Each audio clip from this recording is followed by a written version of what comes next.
Hello, ഞാൻ doctor പ്രീതി Mary, എറണാകുളത്ത് practice ചെയ്യുന്ന ENT സർജനാണ്. എനിക്ക് തലകറക്കവും അതുപോലെ അനുബന്ധ പ്രശ്നങ്ങളെക്കുറിച്ചും കൂടുതൽ താല്പര്യവും ഇൻട്രസ്റ്റും ഉള്ള ഒരു മേഖലയാണ്.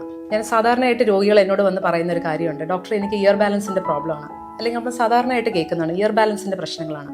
എന്താണ് ഈ ഇയർ ബാലൻസ് എന്നുകൊണ്ട് ഒരു ഡോക്ടർ ഉദ്ദേശിക്കുന്നത്? നമ്മൾ സാധാരണ ഇയർ ബാലൻസ് എന്ന് ഉദ്ദേശിക്കുന്നത് BPPV അല്ലെങ്കിൽ ബിനൈൻ പെറോക്സിസ്മൽ പൊസിഷണൽ വെർട്ടൈഗോ എന്ന് പറയുന്ന ഒരു കണ്ടീഷനാണ്.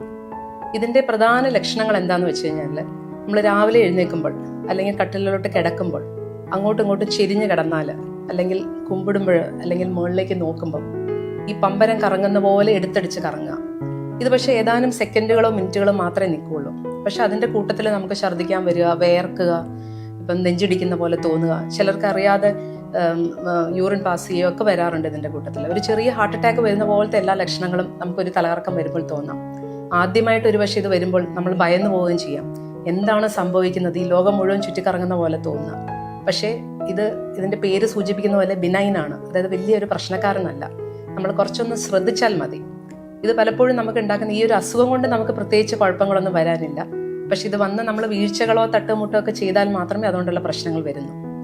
സാധാരണ ഇത് കാണുന്നത് ഒരു മധ്യവയസ്ക തൊട്ട് മുകളിലോട്ടുള്ള ആൾക്കാരിലാണ്. ചെറുപ്പക്കാരിൽ വരില്ല എന്നില്ല. ഇപ്പോൾ ഒരുപക്ഷെ വീഴ്ചകളോ അല്ലെങ്കിൽ ഇപ്പോൾ ഒരു ആക്സിഡൻസോ തല തട്ടുമുട്ടോ ഒക്കെ ചെയ്തിരിക്കുന്ന വ്യക്തികളാണെങ്കിൽ ഇത് വരാനുള്ള ചാൻസസ് കൂടുതലാണ്.